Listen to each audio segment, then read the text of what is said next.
All right, kicking off another deep dive, and you guys know this one's going to be juicy. We're talking about Rúben Amorim potentially taking over at Manchester United, and I've got a whole stack of articles you sent in about his tactics and what he could bring to the club. So let's dive right in. Well, it's funny you say that word bring, because that's what Manchester United have really been missing ever since Alex Ferguson left.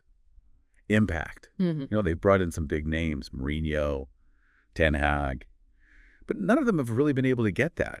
Consistent identity, that clear tactical vision, that really defined the Fergie years. Yeah, it's like they're stuck trying to recreate the past instead of, actually forging a new path. Exactly. And it's not even about copying what Fergie did. It's about finding a manager who can build their own legacy, but someone who also understands the weight of expectations that come with that job.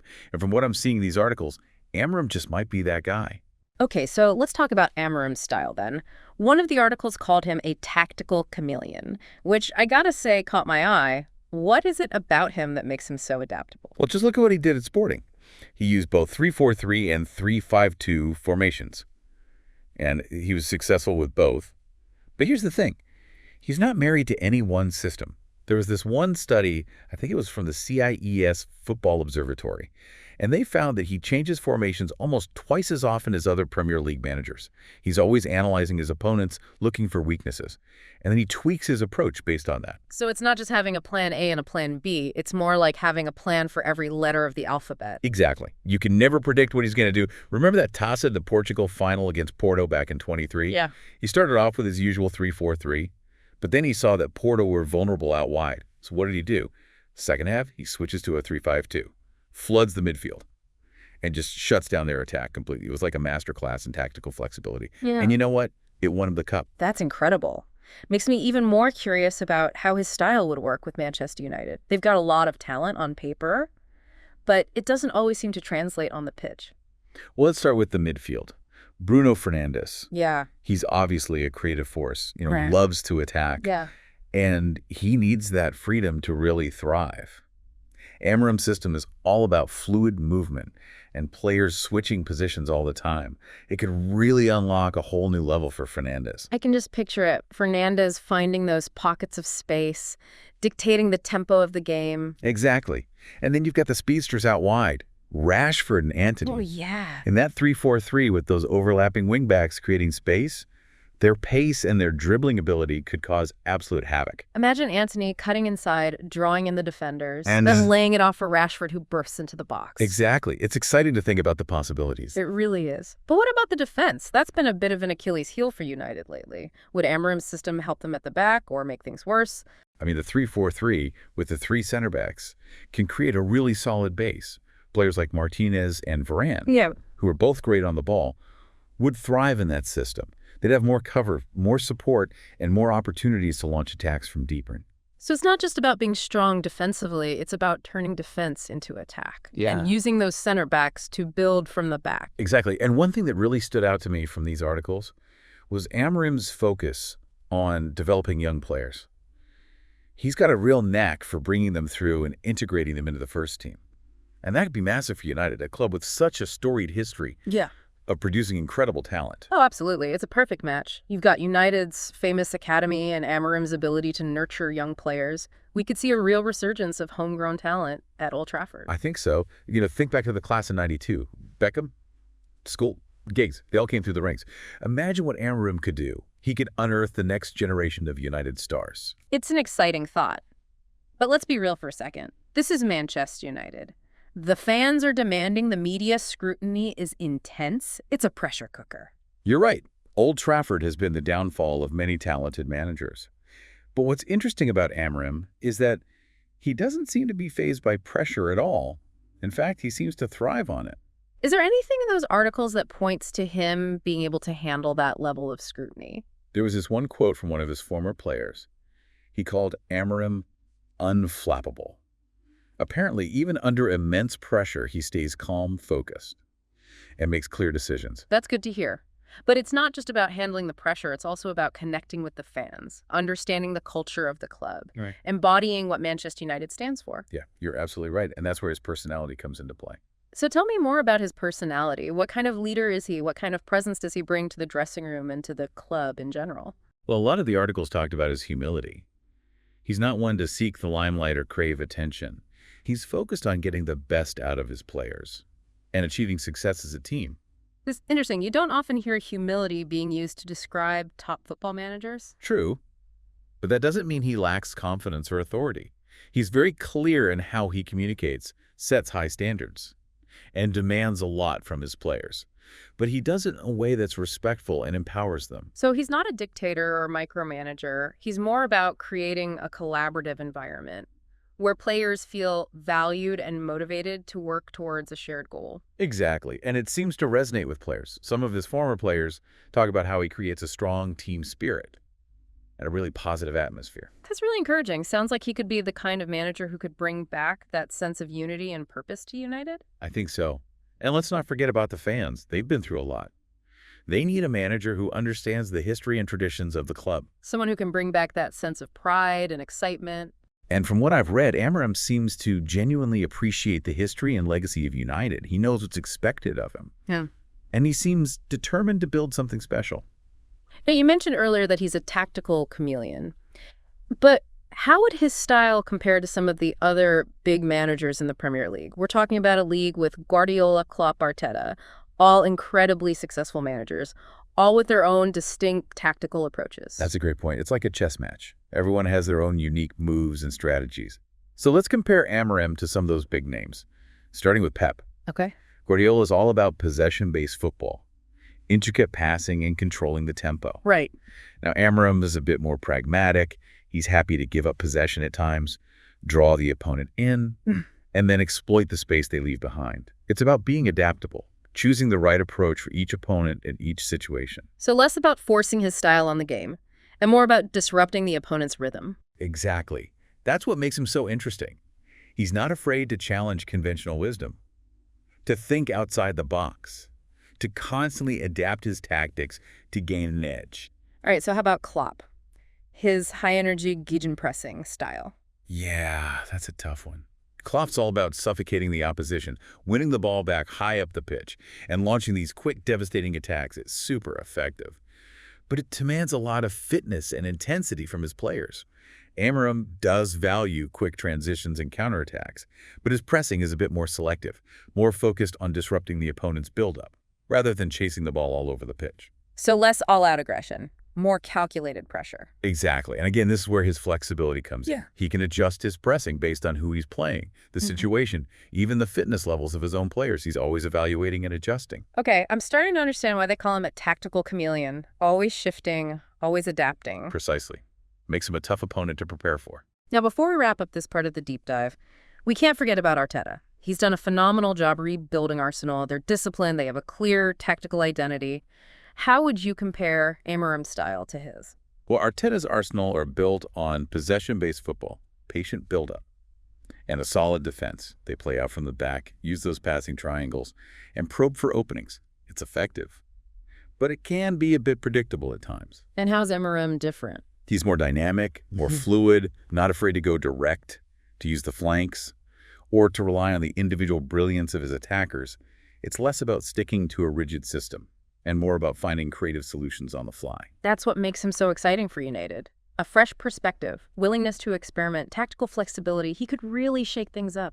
This has been a great discussion so far. We've covered so much about Amorim, his tactical flexibility, his personality and leadership, and even how he might impact the Premier League tactically. But there's still so much more to explore. When we come back, we'll dive into the challenges he might face at United and what his long-term impact on the club could be. Stay tuned. Back again for more of the deep dive. And before the break, we were getting into how Amorim's tactics might match up against some of the Premier League heavyweights. But tactics are only one piece of the puzzle, right?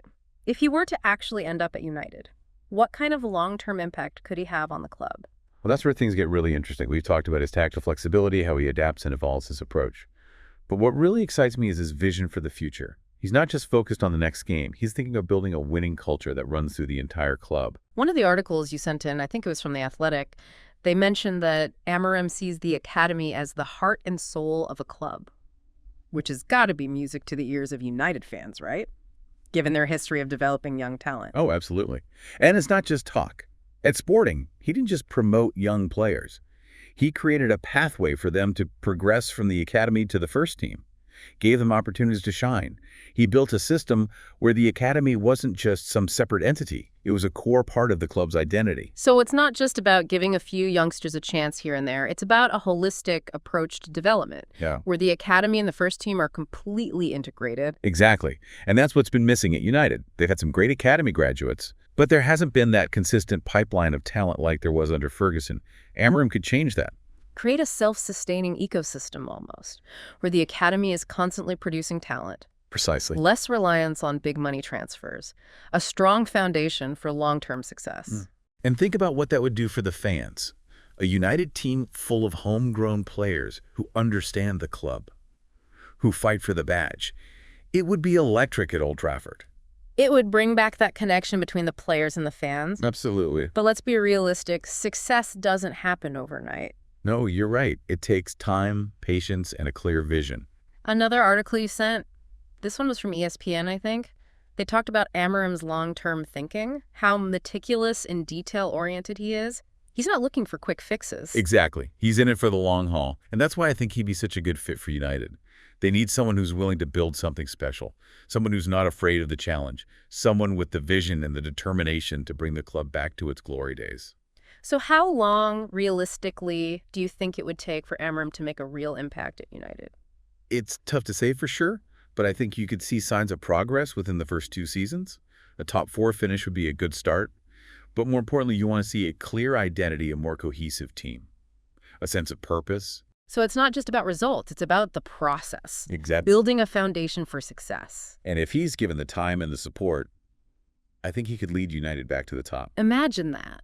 A United team consistently competing for titles, playing exciting football, producing world-class talent from their academy. It's a real possibility. But we can't forget about the other big clubs, City, Liverpool, Arsenal. Right. How do you see the balance of power shifting if Amorim does turn things around at United? Well, the Premier League is already super competitive, but a resurgent United under Amorim could really shake things up. It would make the title race even more unpredictable. It's interesting to think about how the other managers would respond.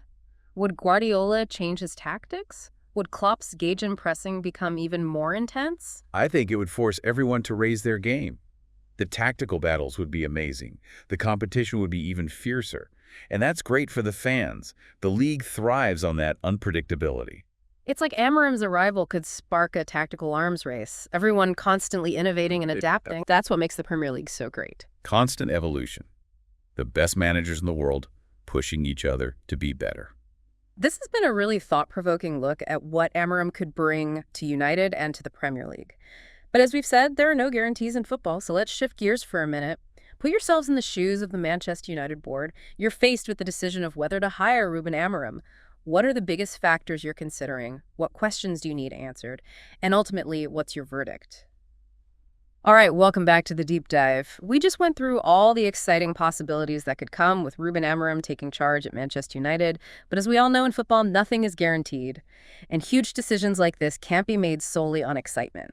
We asked you to step into the role of the Manchester United board for a moment and seriously consider this appointment. And it's a decision that would come with so much pressure. Manchester United is a massive club, a global brand with passionate fans and a legacy that weighs heavily on everyone. Absolutely. So let's break it down. If you were on that board, what would be at the very top of your list when evaluating Amorim? What are the things you absolutely can't compromise on? Well, first things first. We got to be brutally honest with ourselves about the current squad. Does Amorim's style of play, the quick transition, the flexible formations, does that actually work with the players we have? Or would we need to spend big in the transfer market to bring in players who fit his vision? That's a great point. It's one thing to like his tactics on paper, but it's a whole other thing to actually make them work on the pitch. Do the players have the versatility, the tactical understanding to adapt to what he demands of them? Exactly. And even beyond the tactical fit, there's the cultural fit. Manchester United have been looking for a manager who can bring back the club's identity, someone who gets what made them so successful under Ferguson. It's that intangible element, right? Connecting with the fans, inspiring the players, creating that winning mentality. Exactly. And the question is, can Amorim be that guy? Does he have the leadership, the charisma, the communication skills to really pull this team together after all the ups and downs they've been through? And then there's the issue of experience. Or lack of it, maybe. He's still relatively young as a manager, and the Premier League is a different animal compared to the Portuguese league. Would the board be willing to take a chance on him, even though he hasn't proven himself at the highest level yet? That's a real concern. The pressure at United is immense. We've seen seasoned managers crack under that weight. So the question is, can Amorim handle the constant media attention, the fan expectations, the scrutiny of every single decision he makes? It's a pressure cooker for sure. But let's say, for the sake of argument, that the board is convinced. They believe Amorim is the right man for the job. What are the first things they need to do to set him up for success? Communication is key. Before anything is signed, they need to sit down with Amorim and have a very honest conversation about expectations. What are his short-term goals? What's his long-term vision for the club? What resources does he need? How much control will he have over transfers? It's about making sure everyone is on the same page from day one. Right. Once those expectations are clear, the board needs to back him up, give him the time, the resources, the authority to make the changes that are needed. That means resisting the urge to panic if results aren't instant. Exactly. Trust and mutual respect are essential. And maybe most importantly, they need to listen to the fans. Absolutely. They're the lifeblood of the club. Be transparent about the decision-making. Explain why they chose Amorim. It's about creating a united front. Right. The board, the manager, the fans, everyone pulling in the same direction. So as we wrap up this deep dive into Rúben Amorim and Manchester United, I think we're left with a sense of cautious optimism. It's a hypothetical scenario, of course, but it's definitely a fascinating one. Only time will tell if he's truly the right fit for such a historic club. One thing's for sure, though. If he does end up at United, it'll be a massive moment for the Premier League. A new tactical dimension, a fresh perspective. It'll be really interesting to see what happens. Whether it brings back the glory days for United or not, it's a story everyone will be watching. Absolutely. And on that note, we'll leave you with one final thought. If Amorim does succeed in transforming Manchester United, what will that mean for the balance of power in the Premier League? Will we see a new era of dominance from them?